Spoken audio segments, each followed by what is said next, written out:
Nimbula binaka, nakabalevu na sema chuku may Australia, may New Zealand, nimbula binaka na bubala may tongoro, nimbula binaka na veiwekani may nabua, binaka vakalevu na sema tiku may, Chemist na sema tiku may na usori, may korobo, tabua, raki-raki, may vakalevu, nimbula binaka, nimbula na tako na labo.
Sabe, vinaka vakalevu, Chemist na veiwekani ni sema tiku may na yakabini singa moniti, may Viti sa uchungona vima mani walu, na yakabini singa moniti may Viti, and the marotaka na singa vinaka ni koni da sema tiku I Australia, and city level o serne. Tos chingana nonda veitala noa, and buku ni nonda YASANA O NAMOSI, era sureti kumikine vida na wekanda, era may wasetiku na nonra itala noa, ni matabu vale, and kena sema tiku na buno vakaturanga o namosi, and lima na kaloko na kabnikua, and ngande sartiku kini wanganui menisilandi, sema tiku mikina o Helen puhi-puhi, matataka chumo ko rato na bubale na dan, and bubale may tongoro, may nabua, marotaksar na may veiwasai o veikeda ni kuwa, ni kuwa, may chukutala kada mali wendo na turango Simon Vakaravia, mensan na baka mbula sarmandawa, mbula binaka daku, mbula binaka turanga weka Simon. Mbula binaka Dr. Tarisi Kelavo, vinaka da veisure mai, ni sambula keda na wekago ena veiyasai Viti, ena YASANA tinkava, kena vuravura, na dango Simon Vakaravia, na dai tamago Manasa Vakaravia, na dai chinago Teresa Vakaravia, vasui sawe keingau, nogu matangali, I nakatubay walu na 8 doors Yavusalo maivuna, tikinangusi savu, yasana tasiri. Ini isa niva sotiao, tamsakayani, keo vostu vakasaksaka. I'll be switching to our Kandavu dialect as my indigenous vocabulary can be limiting. For Satasara, like anybody else, I fear the embarrassment of using the wrong context of words, and I don't want it to be misconstrued or misperceived. Yeah. Just a little bit about myself. I was born and bred in Suva. My family lived mainly in Turak, Lamy, and Rewa. A few thoughts to share with the audience tonight. My grandmother June Singh, who was Miss Maybir, and I used to walk around Suva, and she would show and tell me about the days of old when Suva had a sugar mill at Naingangi. Sukuna Park, she used to say, was just all sand and beach until they shored up Stinson Parade and reclaimed the land. This is just some of the memories. And she remembers the days of when they had horse and carts on our streets in Suva, and the streets are made of limestone. I know it's amazing, yeah. I mean, she lived during an era when cars were still just coming in, you know. What else can I say? Yeah, she remembers them collecting the horse manure off the streets in Suva to use as to use as manure in the gardens, you know, the horse waste. People be running behind the horse and cart with shovels and their wheelbarrows to tip them into their gardens. You know, they said it actually made the gardens grow well back in the day. Uh, yeah, she shared some memories about her mom, Mandi Virsil taking out from Sawekengau. Used to use a firewood stove, you know, for baking and cooking at their home in Stewart Street, which is just up the road from the Centenary Church, upper Waiman, closer to Waimanu Road. Yeah. Um, my my grandmother's father was Captain Charles Andrew Maybe. He was a sea captain. He named me as a baby. He used to take his family on his launch to all parts around Suva. You know, they were lucky. They they got to visit all the places from along the coast there, from Nakolokolevu all the way to Ngarningio. Did trips to Nukulau and Ovalau, you know, to visit family. Um, he also used to tow limestone on the barges along the coast for the constructions of our roads in Suva. That, and he was also during World War II, he was called out, you know, being one of the few sea captains who could take out a 40,000 ship. You know, they rescued the missionaries and the soldiers from the Solomons and from the Gilberts, I believe. That's stories for another day that I can share with you. Yeah. Bit more history on do I need to continue on Dr. T? Continue. Okay. My dad, Manasa Vakaravia, a little bit about him. He left school at class 6. He started his printing career sweeping the Fiji Times offices. Len Asha had hired him as a young lad. He worked that was his starting point, sweeping the floors in all the offices in Fiji Times. Yeah. Um, then later on, he worked in all different areas of the newspaper with typesetting, paste up artist, and then making his way all the way up to being an offset cameraman. Now, an offset cameraman prepares the bromide plates and does color separations for the newspaper before it's printed. You know, he's worked in other printers like Oceania, but he always seemed to goes back to Fiji Times. That seemed to be the point of origin for him. You know, no matter he's done the circuit, but he comes back to Fiji Times. Yeah, it was through my dad's trade that as a printer, we managed to, he got sponsored through the employer sponsorship scheme because the printers were in demand in Darwin, the Northern Territory, Australia. While he was up there, he actually got an award for being Printer of the Year. So that was an achievement. Sadly, we lost him in July 1993. We brought him back to Suva, and he was buried there because it was always his wish to retire in the islands. Both mom and dad, the day they left the islands, there's always that longing that they'll be here for a while. They've come out, brought the young kids with them for education and everything. And the idea was to always return to the islands, for retirement. That was always, I think it's always, like they say, can take the islands out of us, but we can't take us out of the islands. Yes. Yeah. My mom Teresa also, also with limited education up to fourth form, forged ahead with various jobs in Suva, domestic keeper, salesperson with Cope Allman in the old days. They used to sell soap and cake tins and all sorts of things at Cope Allman. She also did sky tours, the bus tours that did the circuit around Tailevu, Nosori, the early days in the early 70s.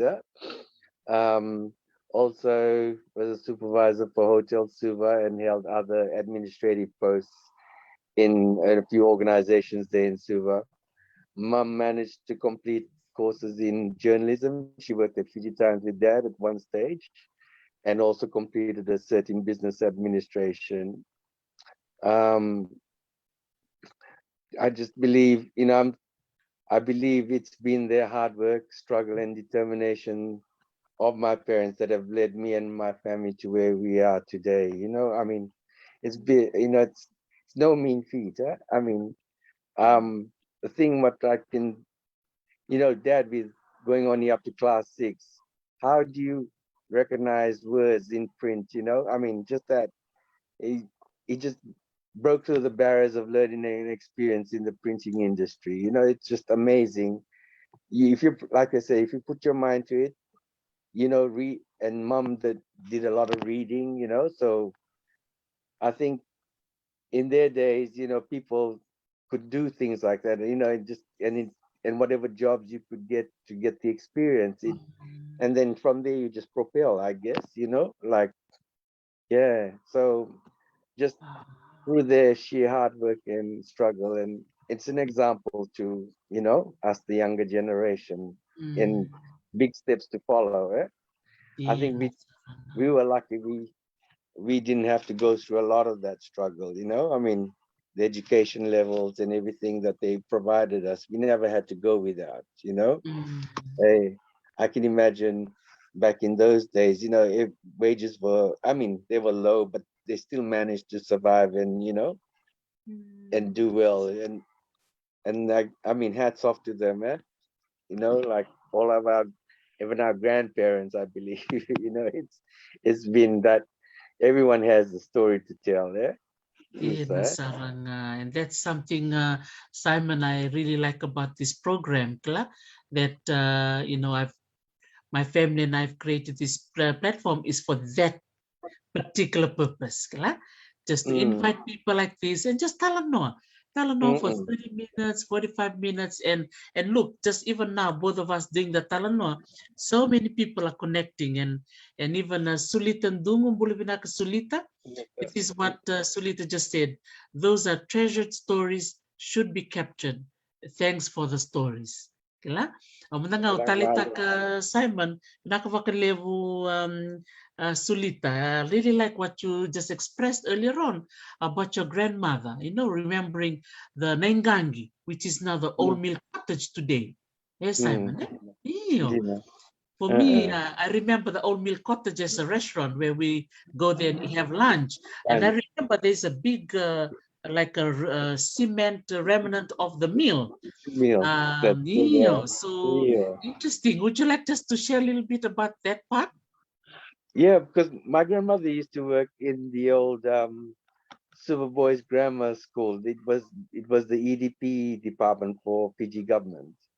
It was my grandmother was like a tea lady slash cleaner for the building, and from that spot we used to be able to walk. She worked there for a fair few years. From there we used to be able to walk from their office. You could see right to Good Enough Street, and it's just to say that's where the old sugar mill used to be. Nangangi is there, and see all the changes that come about. And behind them, there used to be that Suva Sea Scout, the first Suva Sea Scout, I believe. Yeah. And she said that that was and the building that they were, where she worked, was the old Suva Boys Grammar Schools. I think it was called St. Stephen's back in those days. Mm. Yeah, other things I can share with yeah, she remembers, the museum, Thurston Gardens, all of those areas, and the amazing thing about in Nabucolo Creek, Cumming Street there, the first market used to be there. My grandfather also, great grandfather, sorry, used to have a bicycle shop and also a timber yard, more down towards the hop tie end.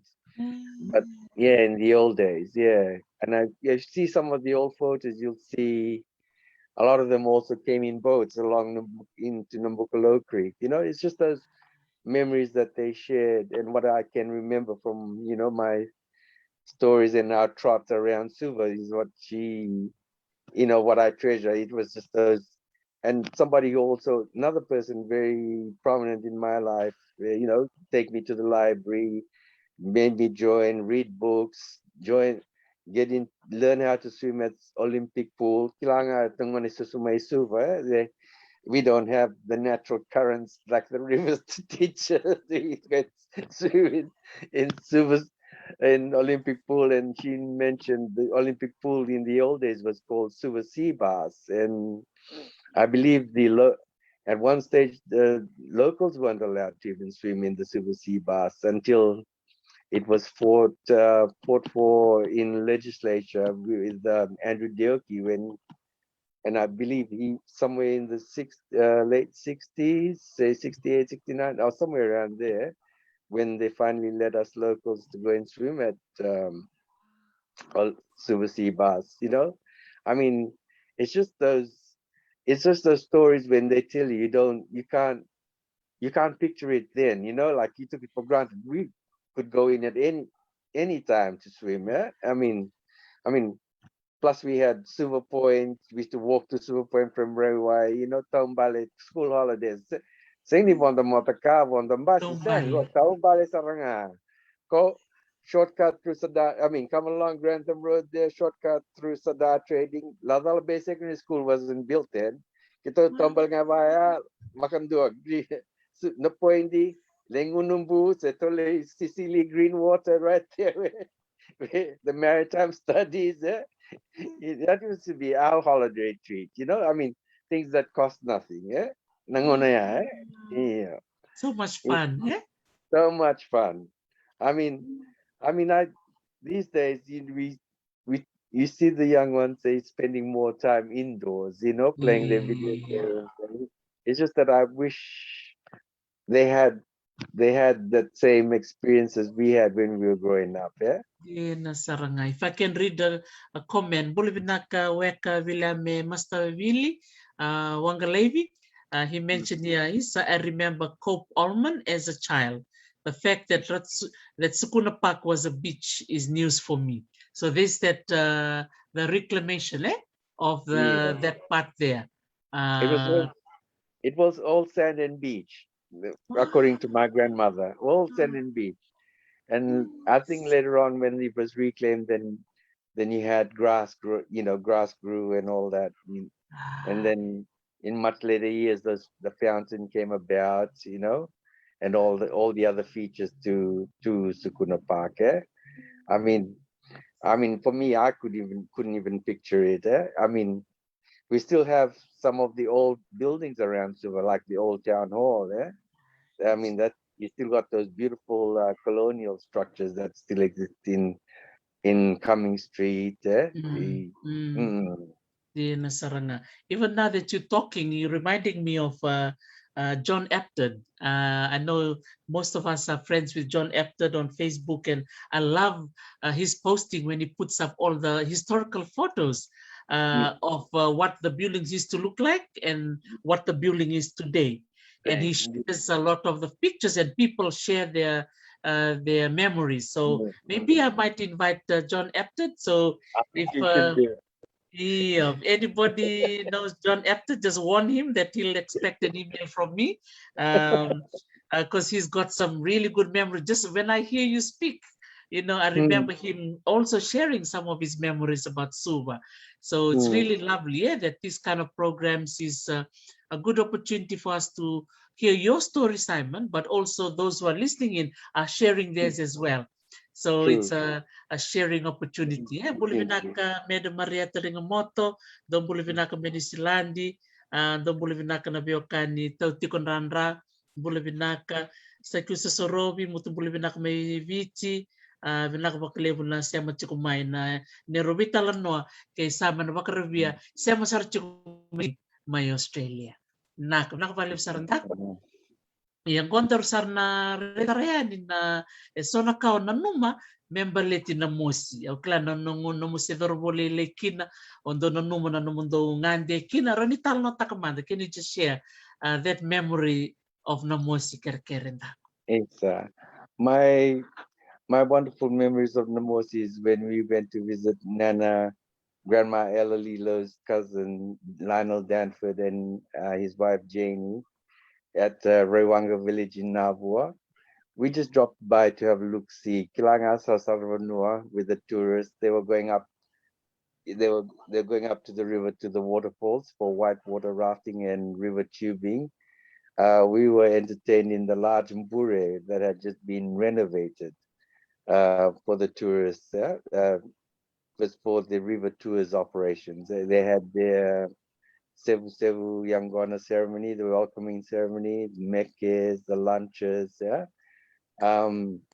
Even though our visit wasn't long enough, I just loved the greenery around there and the lush green surroundings and watching the boats go up the Navua River.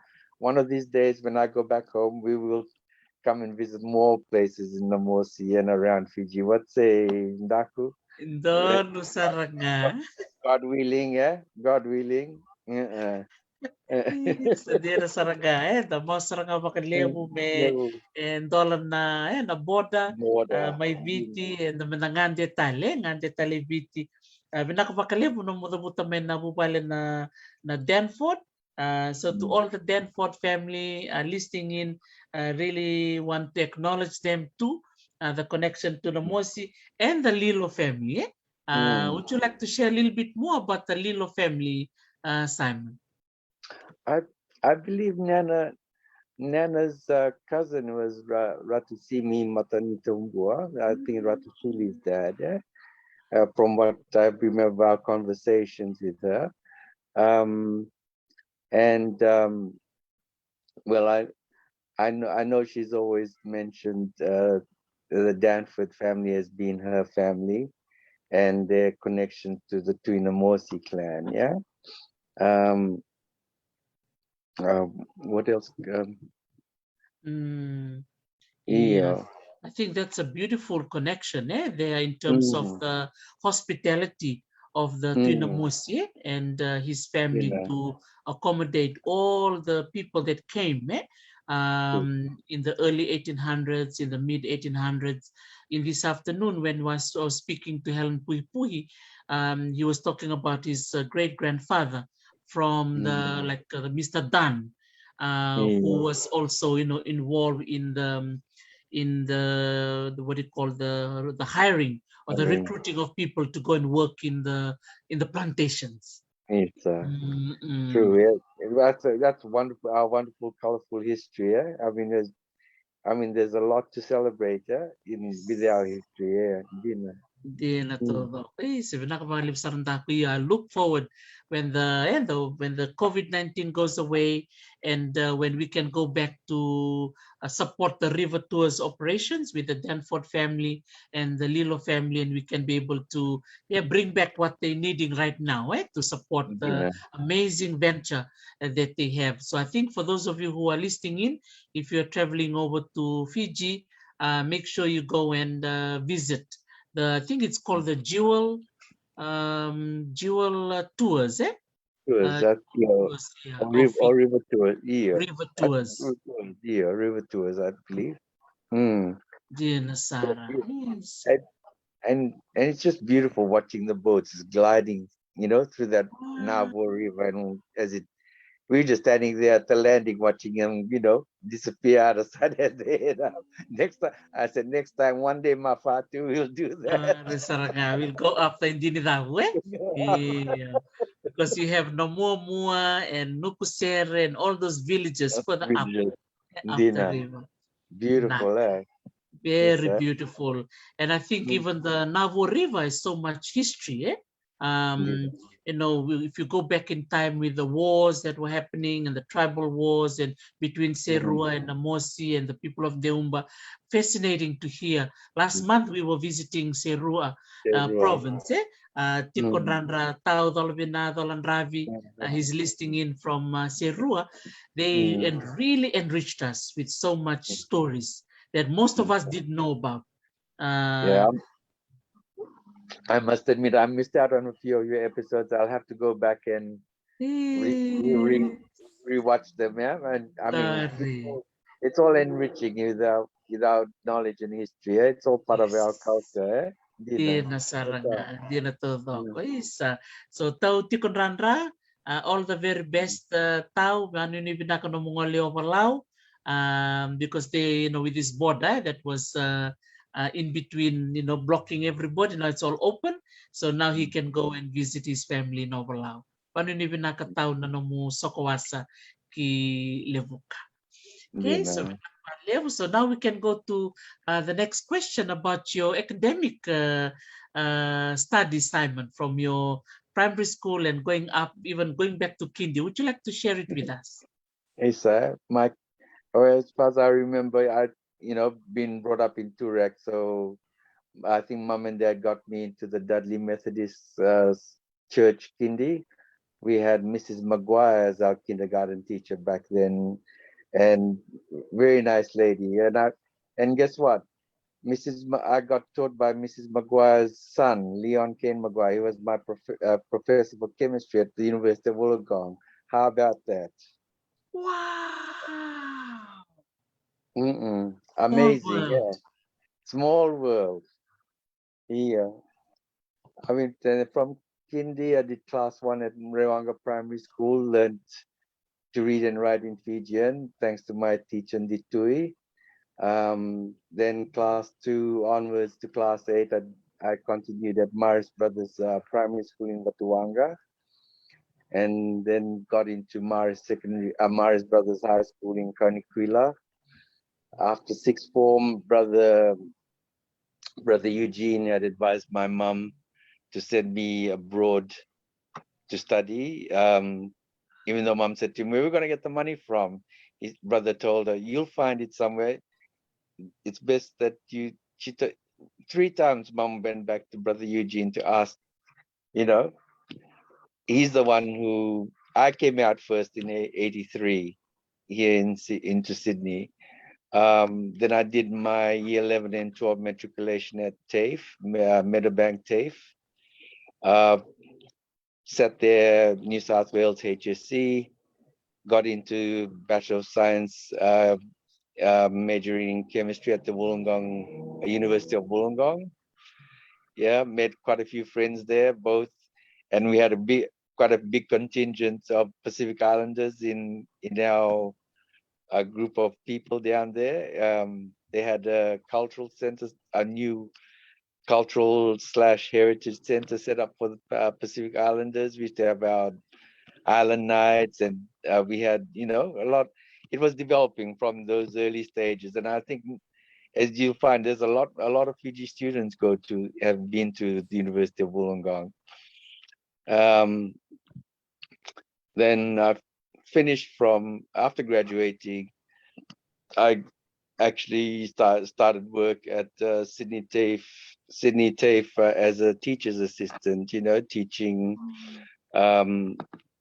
food technology and analytical chemistry, showing students their laboratory techniques, using all the different scientific, fine scientific instruments, gas chromatography, high pressure liquid chromatography, atomic absorption spectroscopy, all the, I mean, it was an experience. And, for those who don't actually get to doing a degree and they just do a TAFE, if you do courses at TAFE, I find that at TAFE, they give you more hands-on using the instruments.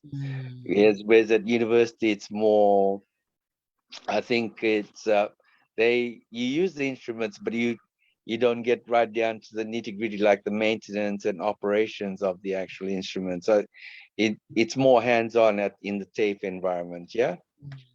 I was with them for about a year. Then I got employed at a company called AC Hatrix for 7 years as an analytical chemist.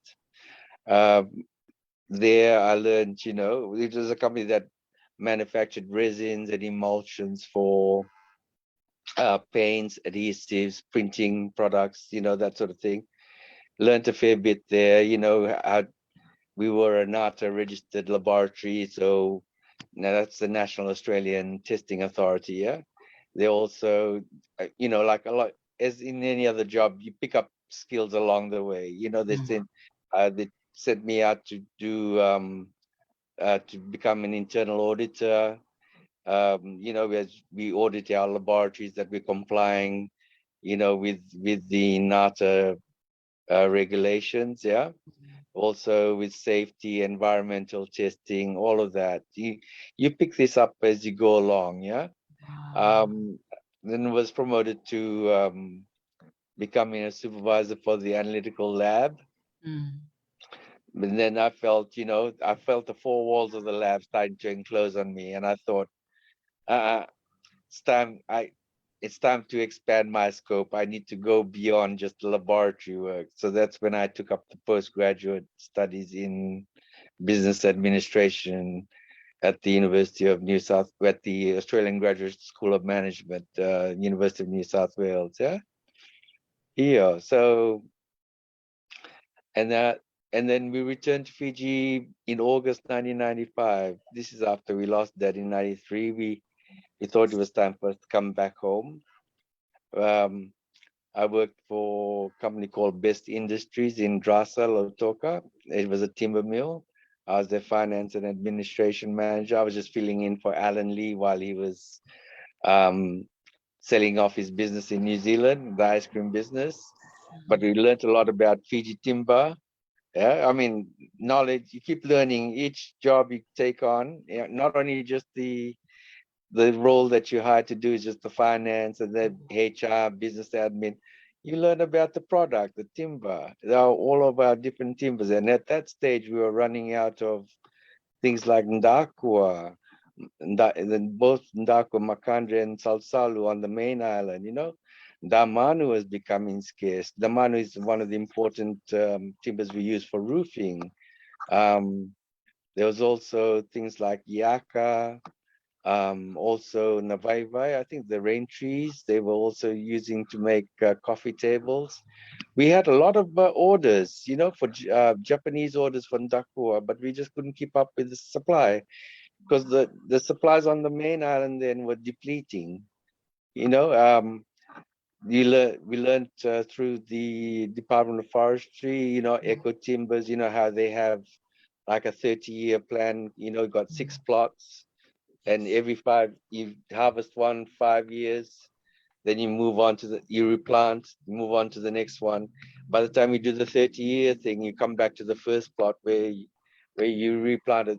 And that was supposed to be something that was to be implemented for eco timbers in Fiji. Yeah? I'm not sure to this day as to how far along that's got, Yeah. Yeah, then I worked there for about a year and a half. Then I worked with Tapus in Nandi there, being the warehouse manager, managing about 3,200 lines of products, both high-end, duty free, and also the consumables. Yeah, chocolates was one. Cadbury chocolates was one of the favorite lines at Tapus. I think it was everybody's people's Everyone's favorite. favorite. Glory. Uh, For me, I wasn't too bothered. Going from this side to that side. Chocolate wasn't one of my, shopping list. But it was good. I mean, it was good experience with logistics and managing a warehouse. You know how the whole operation goes there. And then my last 6 months I spent with the Institute of Applied Science at Laval Bay campus, Lower Campus USP.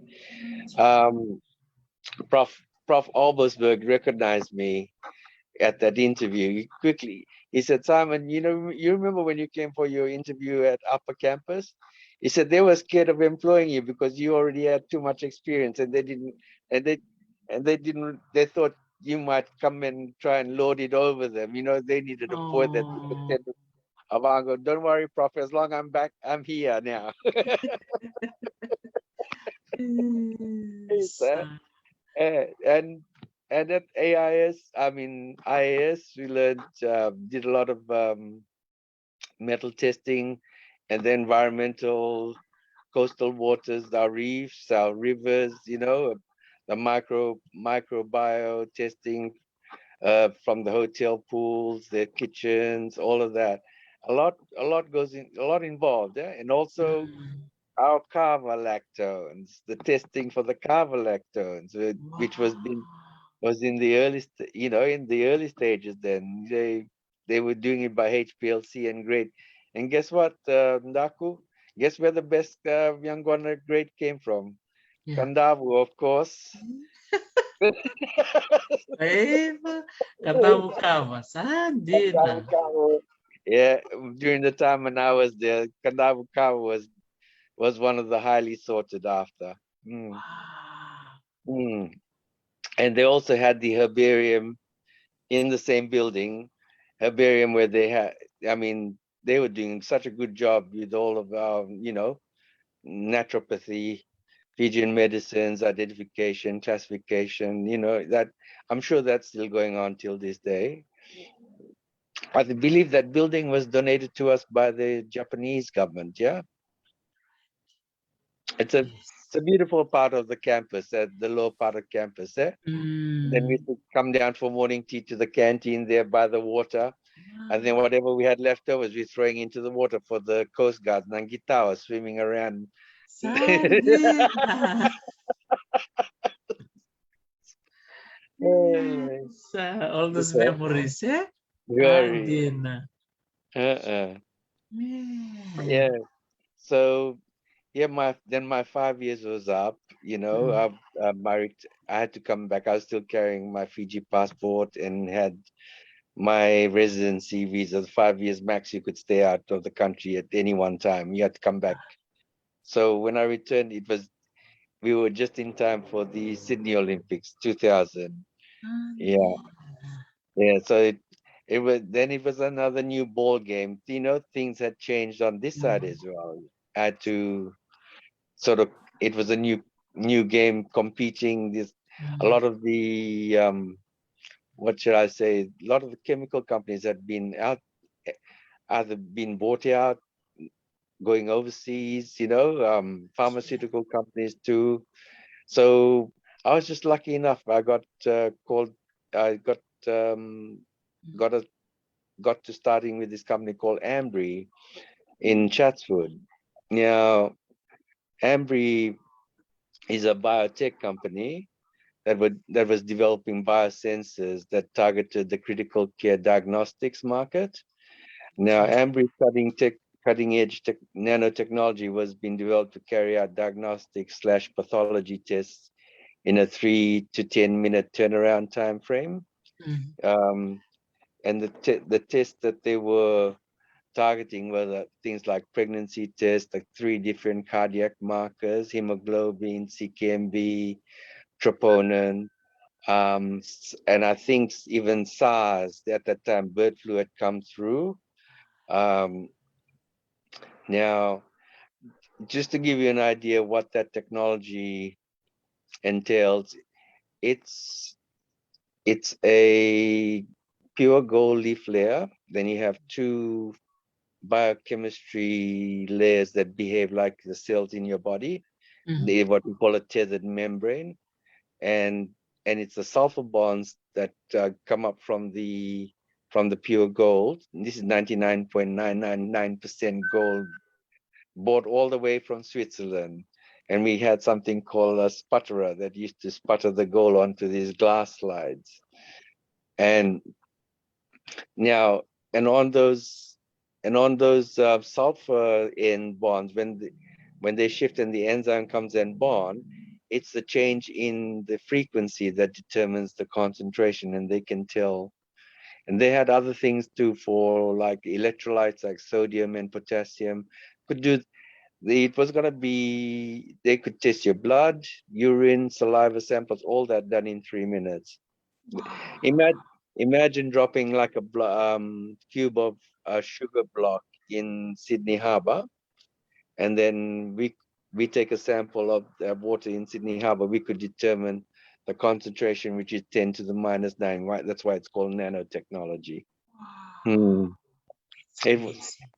It was a research company. They had the technology worked in what we call these whale, the whale blocks. They're these big, heavy whale blocks that, but then we needed to move it into a commercialized form where you have these disposable things, like one use and out, but somehow the transference of that technology, the reader worked fine.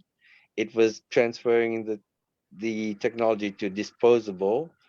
We were we were in the midst of getting that perfected and getting our FDA approval, and then they ran out of money. So somehow it got, then we lost, then the redundancy shut down, not knowing in the very same building, I had this other company above me called Ventricore Biomedical.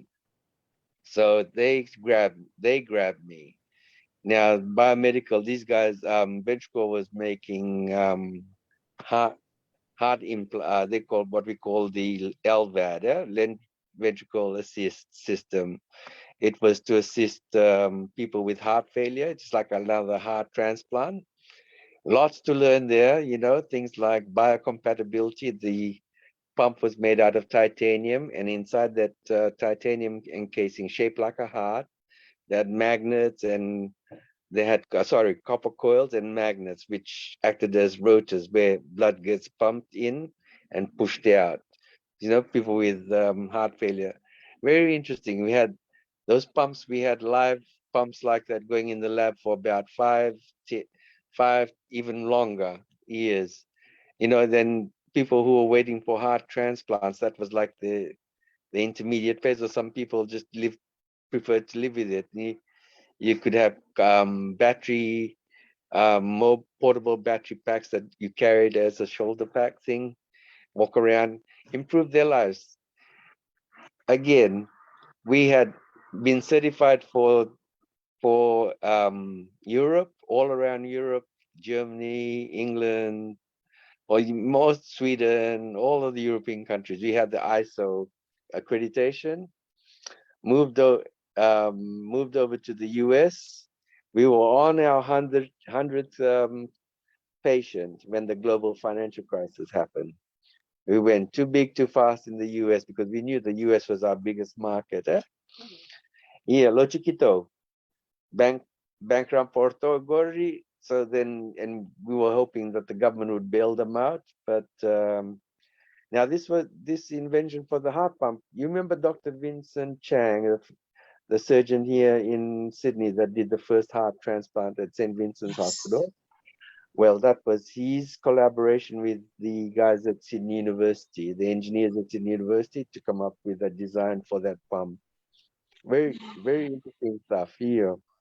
And I was more in a more the procurement role, purchasing, yeah, with both companies and logistics, yeah. And Yeah, so you then would have all your networks to everybody around the world, eh? all around the world, Wow. yeah, shipping out kits to all around the world. And then we're for the ones that have get the transplant, the kit comes back, gets analyzed, and all that. And biocompatibility, the type.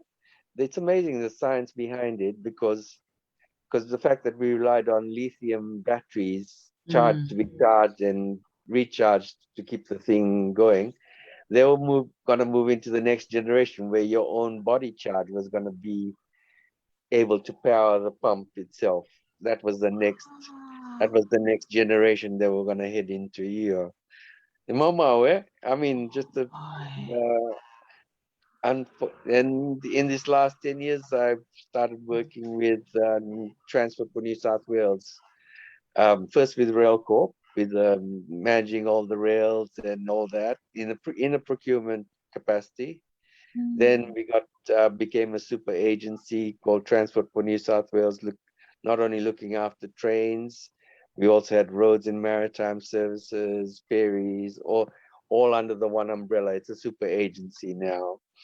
But mm, so in a procurement capacity, yeah, started from doing things like spot buy, non-catalog purchasing, to moving into strategic sourcing, yeah, like source to contract. Yeah. So I finished with them back in January 2020 because of personal issues. But hopefully I'm planning to get back into the job market soon. Yeah, I'll be back at it again. Watch. You'll be back. Eh, I'll kuno never, Arnold Schwarzenegger. never give up. Eh? Tabu sorrow. Yeah. Musoro. Wow, that's amazing. And I kind of notice with most of the work that you do or you get involved in is in the like science or in the Mm. computer area or like information technology. What actually motivated you to go into this field? Is there something that you had when you were in high school that you saw that there's an interest that you have? I, I, in high school, because in our time we never had computers. It's not until I came over this side. My Mm. first experience with computers was at uni. You had maths. You doing Fortran. Um, we also had people who were doing diplomas that did all the These were the early stages. They were using DOS and it was all the floppy disks and all that kind of Yes. thing that they had back in those days. Saying Sargana internet, this was all Wow. just all still starting COBOL, C programming for computer science and robotics, all that. And the University of Wollongong had a good program for robotics. At the time, Apple had invested quite a fair bit with them, I believe, and I think it's still there today. Wow. My interest is just with the using the different software systems. Like I've used Navision, I've used what we have something we call the Sightline, SAP. I've used Ariba. It's just somehow I have this natural tendency, like not just only to use when we come up with problems and troubleshooting, I get right into the nitty gritty to see what. It's just that interest, to see. Like I let's say, I'm like the one-stop shop. It starts with me and ends with me. I follow through. Like find out what's the root cause and then report it to the IT guys and chat with them and you pick up all these skills. And like I said, in your every job you do, if you get sent for work training, pick up a new, if it's a new software coming in, take it up. It's good. It just helps propel you along. It's all what we call transferable skills. Later on in your career. Um, and when I believe when we're sorry, was it Semikoro, eh? Yeah. TGA, when he was talking about SAP, remember how Oh, I was concentrating? semi-tukana, yeah. Semi-tukana, Semi-tukana. sorry. I was saying semi-Korean. Semi-Korean ito radio announcer. Radio dancer, yeah. Yeah, semi-tukana, when he was talking about SAP, you know, how I was asking him questions about the different platforms where they were going to use, how, and I could understand where he was coming from, because I look at things at an end-to-end process, you know, and I know some of the common pitfalls or problems that we've experienced. You know, it's like what you say, lessons learned. Yeah, how can you apply the lessons learned going forward? You know, I mean, it's just all comes down to your exposure. Yeah, or if you're immersed in an environment where you given the opportunity to do user acceptance testing, you know, that sort of thing before they launch, do it, because you get to understand how everything hangs together, and it also gives you a good idea of how your whole organization works, how everyone's all interlinked. You know, if where something's failing, where can we improve the process? You know, the efficiency, yeah? Yeah. Saranga. So have Mm. you been interested in mathematics when you were in Marist and Dudley? I was interested in, well, when I came out, well, initially when I started at Wollongong Uni, I did a double maths in my first year, and I was wanting, initially, computer science was the buzz thing. Back then, You eh? know, Yeah. everybody wanted to do computer science, eh? Yes. And given there was limited spaces, so the alternative was to do double maths and get into the com sci program. But then, like I said, I sprained playing volleyball, falling. I tried to stop myself from falling after a spike. Injured, injured the wrist. The wrist was in plaster in the second semester for 8 weeks. So yeah, the maths department wasn't willing to give me an exception pass. You know, like I'd passed my first semester, all done. But you have with maths, it's an ELISA. You get to pass first and the second to get the credit points at the end. No, they wanted me to go all the way back and repeat. Start I again. want start Really? again. I want to go saying my physics and chemistry lecturers they encouraged me to help me go along. So I think mine was by default. So I ended up in So, the but still, chemistry. mathematics is your first love, and no wonder, all these jobs you've just shared, I'm Mm. sure mathematics and, all the It, technology is something that comes back to it, right? Yeah. it plays it plays an important part, because how you understand how programs work, you know, and the coding is hard coding, and but then just interesting. It's just an interest, and then you take an interest because when you're troubleshooting with bugs in the system as you're rolling out a new system, there's bugs. You learn why the bugs are there. What's the workaround solution? How do you get that out to your stakeholders, and the business people in the business to use the system, and you got to help them. That's the part of the process, to teach them, educate them, train them. And it was just something that I liked doing at the time. Correct. Like I said to the gang at work, I'm on to know what. It's just my work ethic. If you come to me with an issue or problem, I'll try and solve. Do the one-stop shop. I'll You leave it with me. I'll do my network with all the other departments, and then at the end of the day, I'll come back to you with your solution and see what the workaround is. So how we can help expedite or make your job easier in terms of being a user of the system and all that. It's just getting to where all the different features. It's basically how they say navigate your way through. You can the wangi torang go na mouse, click na kaya the veikeda na kango the cover. Click nga low remanda, drop down menu says it's a matter of, it's just like what people who had their aversion to using computers, they never thought. And these days you got the smart devices, everyone's touch, even the young little ones are brought up with it Yeah, now. Rasarana, We Rasakila, weren't eh? we weren't brought up. Yes, we weren't brought up with that sort of technology. Yeah, I mean, and it's something like I just said, it's just interest in what you pick up along the way, and if if it's seen as a value add in your work, and it definitely is a value add, and it's to your advantage. Some people, they like to pigeonhole. They can't see beyond the 9 dots, as we say. We extrapolate our thoughts and try and be innovative with bringing in solutions and stuff. So I like Yeah. what you said. I like the two words you keep saying, the troubleshooting. It's really nice, and the one-stop shop.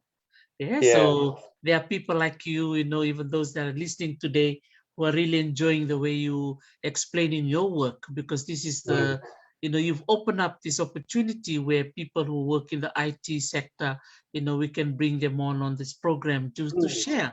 Baleta level na tabangon rawarong tu rabi na katu. Au beleta ka computer science, au beleta ka information technology. What can I do? So it's good to have people like you and Nakwa to come on this program. So for those who are listening in, at least we know that there's someone from Fiji who works in this field who can help out and give advice. Well, the thing is, you don't have to be an expert in IT. You know what I mean? Like, if you become a user for using the program, and I believe you get to understand the program, you troubleshoot the bugs there. I mean, and you can combine it with other things like what I'm doing in procurement and stuff like that. What are the tools used for? Is it just only procurement, or is it just finance?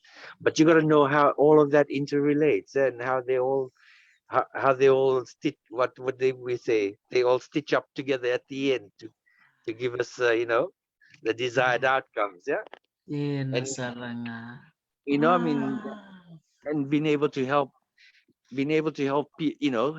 help people like that with the queries, your customers.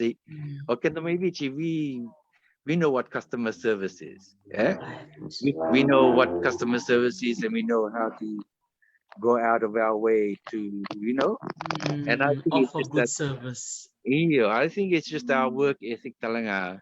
And one thing I advise people, the follow through. Don't just pass it on to the next person and say it's gone out of mind, out of sight. Follow through, see it to completion, come back to your customer and give them the whole kit and caboodle. You know what I mean? Yeah. Okay, and Totoka saranga. That's a good training. Jadi saranga nakakatukunan tako. Baka mo buli may Viti, buli may Maris, mo buli may Dudley. Na bigay bulalay baya, it adds you to all that. No mula ko Australia, you take all those skills and training with you. I think because we already had the basic grounding, Yes. And I think not only the teachings at school, I mean, from our teachers, also the teachings from home, may vale. It starts from home, and then you take that through with you, and then I think wherever you go in this world, it's just you're proud to say you're a Fijian, and they said, you speak good English. Hello. That's a common comment from people. And we thank our English teachers. Our English teachers are amazing. All the schools that we go to.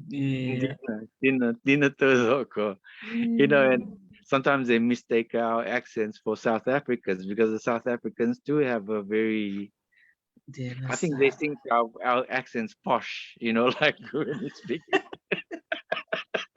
Kita saya gone to UK, na Peace Corps, all the ones that came to Fiji and taught us.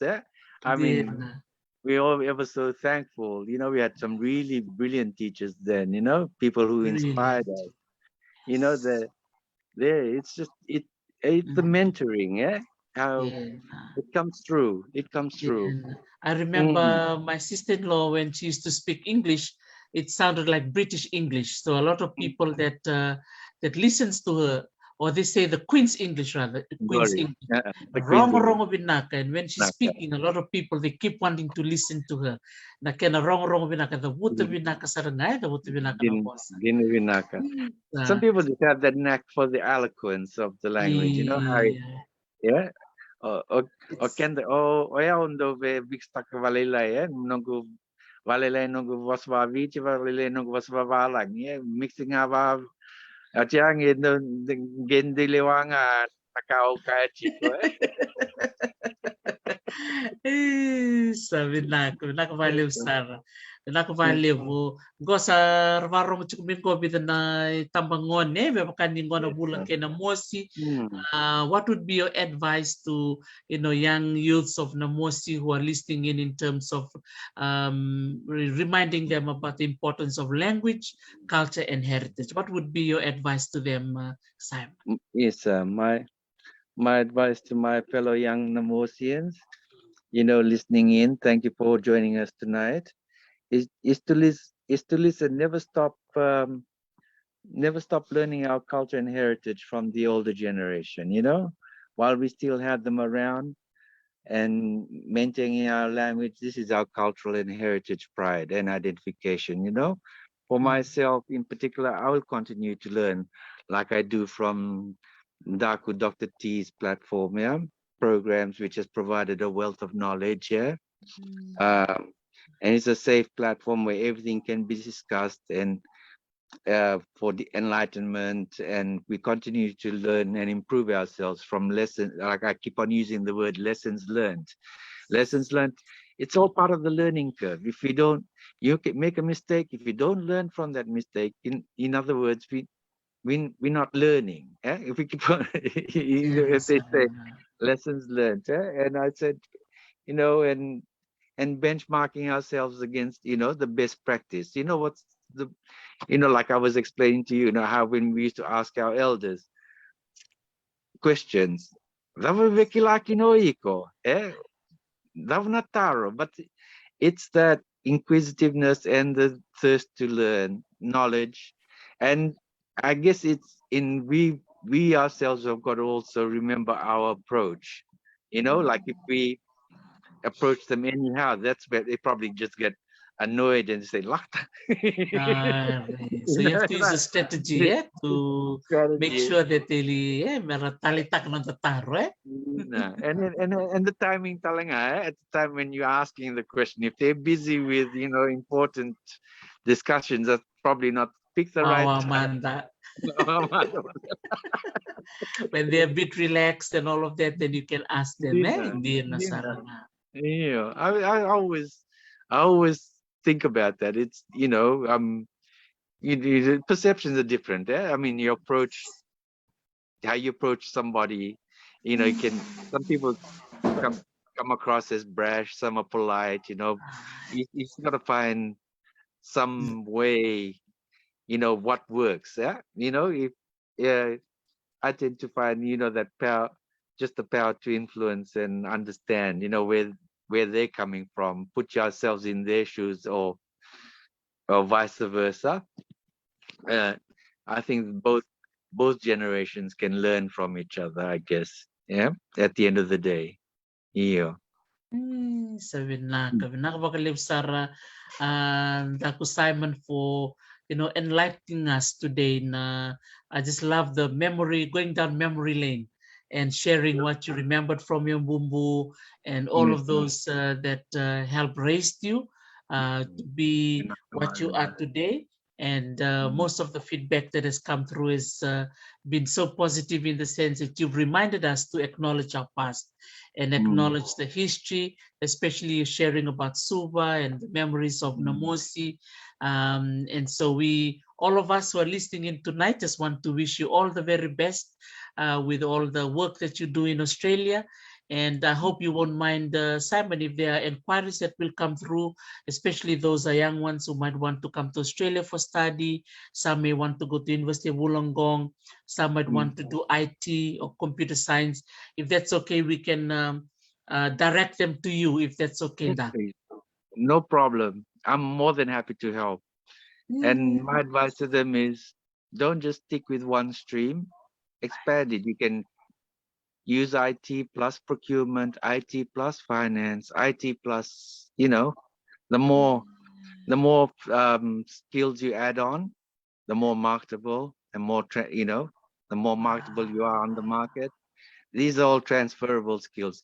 Like we always say, we pick up things like first aid, safety, environmental, anything that ties, take it up, take it on. There's all there's short courses everywhere.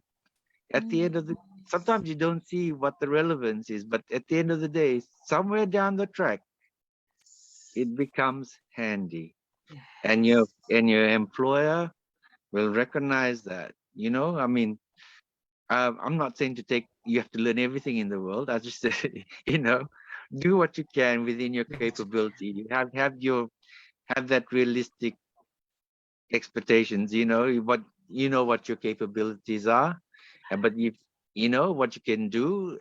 And for those are diligent and study, some people study hard. There's others that sailed through without having to study. Everyone's got different talents. I mean, but like I said, it's just all as you get into the work, as while you're at university, all your things like your spare electives for the extra credits, you pick up a management subject, pick up something that's going to help you down the track. I mean, especially in the science engineering fields. I mean, IT as well. Like it's not until we actually get out into the workforce then we realize, okay, in order to advance up the corporate ladder, you got to have all these other skills. I mean, you widen your scope. It's either that or you become specialized in your field. Like I said, you either do your honors, your master's, your PhD, but then you've narrowed the danger is narrowing yourself and becoming a specialized person in that field. You got to realize as the job market goes, how you're going to be relying on grants and funding for your research and all that. It's very narrow, It's narrow. Yeah, it's very narrow. It's narrow. You have to keep it open, with other options. Yeah. I believe that way you have what's the word? You have longevity in the job market. You'll have a better longevity in the job market as you open your options up. Thing is, there's nothing wrong becoming specialized and becoming, but thing is, you got to make sure that there is a market for you going forward when you come out of that. Yeah, that's my advice at this stage. Just from personal experience, from what I've picked up along the way. Yeah. So, I just feel, yeah, that's what. Yeah, that would be my advice. Is even if it's a simpler thing as a first aid course where you're saving somebody's life at the workplace, all those little opportunities, they come only once. So when they come, grab it and make the most of it, and add it into your CV. Sometimes people might say, "Oh, I was just volunteering and all of that," but volunteer too is a good thing. Yes. Even though you may not be paid, but it's a good thing. When people see it, they'll say, "Oh, if this person can volunteer, that means that they can do whatever that is given to them. They don't have to wait. Oh, how much am I being paid?" They will say, "Oh, I'll do it, and then if the money comes, that's good. If not, I will go and get paid in another project." I believe that. Whatever you pick up along the way, it's gonna come in handy, and you'll have that keep on coming back to transferable skills. Say, for example, you say like in the tourism industry now, back in Fiji, since the COVID pandemic hit, people have, had to utilize on their other talents, like it's whatever they picked up and been able to adapt to, fast to that changing work environment, and even now people are working, they have, because of the working from home in most cases, now it's only slowly starting to, the restrictions have been lifted. People are starting to return to work, 2-3 days a week, or yeah, it's just learning ways of being flexible and adapting, and it's using this technology, namona liver, as you always refer to it. I mean, And I look, mean, even now, you are connecting in from Sydney, and I'm here in Hawaii, and it's amazing how everyone listening in. We have some those listening in from Japan, Master Le, and a few others from Fiji. Bola Master Le, Nakwa he's saying hello to you. He said he's from Naka Obi for sharing today. Nakwa Master Le. Yeah. it's just I mean, I'm happy to share, whatever knowledge and experiences that I've had, and if that helps somebody else in down the line and the younger generation coming up, it'll equip them. It'll equip them for their job markets, going forward. Because I think that even us, when we were in high school, we didn't even know what we wanted to do going forward. And some of us didn't know at that stage. But I mean, I know I was good in science and maths, but I also always had accounting as my backup plan. I see. No wonder you keep going to procurement and auditing. Yeah, that's really good. Wow, Vinaka. Yes, So it's always man. good to have like your contingency plan there. If you Plan B, go plan C, yeah? plan B, plan C, Yes, Man, ni sarap. Abi ni bila kacukumay na pakarong kacukumay. Miss Mareta ring a motto from New Zealand. So, yeah, pula pinaka madam. Now, minengulevu connecting in from Lami. Yeah, so it's really nice. Sulitan Dungu, pinaka malevu, and Luciana Danford. Nakavakalevu Sara na Siyama Chukumay. And we're so grateful and very fortunate to have Simon Vakaravia coming in today to talk to us. I mean, he's a very busy man, but I understand, Simon, today's holiday over there in Sydney? No, ours was Yours is last week? Last week here was Labor Day. So it was New Zealand this time New for Zealand. Labor? Yeah. Normally New Zealand celebrates Labor Day before us. It's this year. This year they bid on the tube light side, Dr. T. Yeah, so I was very surprised that Helen Pui was saying that it's Labor weekend. Labor weekend, yeah. Normally they have their Labor Day before us. I'm sure, because we had ours just last Monday, I think. Yeah. So it's a swap now. So maybe a little swap to spice up life in these COVID times. And nothing like the good old Tasman rivalry, as they say, across the ditch. Yeah. Just so thankful. Thank you so much for accepting Lavo's invitation, and we'll definitely be in touch for maybe in 2022. I was thinking, we should invite people like yourself and a few others who can help with academic career advice and things like that, or young ones, especially in this kind of field, because it's very specialized and very specific. So having a Fijian in this field makes it so much easier, especially for parents. Yeah. And it gives them that comfort, that there is a demand for that people in in procurement, or people who have an IT mixed with something like finance or procurement, or even if it's science. Like I said, you just keep adding on, and you make yourself more marketable out there. I think that's the best way to do it. Or the thing is, do your undergraduate, come out, get a job, keep going with postgrad, management, your finance. You got to understand how the whole organization works. You can't just be too concentrated in your own field. You got to know how the dots are connected. When people start to understand how organizations work from a bird's eye view, I think it gives them a better opportunity. They recognize where the opportunities are in terms of, career development, which way they want to go going forward in an organization here. I was just going to ask you, I wonder where your maths skills come from. Is it the Naitasiri side or the Ngau side? I won't commit to that. I'll just sit on the fence for now. But it's slightly leaning to my Dolo side. You know what I mean? Because me and Lavo, we love our maths and our finance.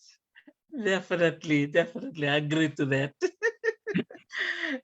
So, Nakwa Sarataku, and we keep in touch, and definitely we'll send another invite for another Talano when we finalize our 2022 program. Yeah, take care. Lolom certain value became do Academy Sydney. Isa minavale lolom kena mas bekem do may carry in the land of Aloha. Adono, Nakwa Sarataku. Inaka. Isa Naka Madamanda. Naka.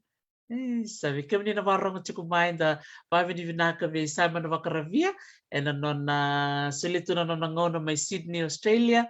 May veiwekani to weekend o Nakwa and buku ni non natakataka may Sydney, Australia. Nono susu may Viti kena non ay siya matalangay na mosi kena tasir la maro sar vakalevu ni may veiwekani chuka kwa veikeda ni kwa au sa vakamatataka chuka ni veikeda dalang kay sa tali and singa lutulevo sa vamo yani ni mo de mata.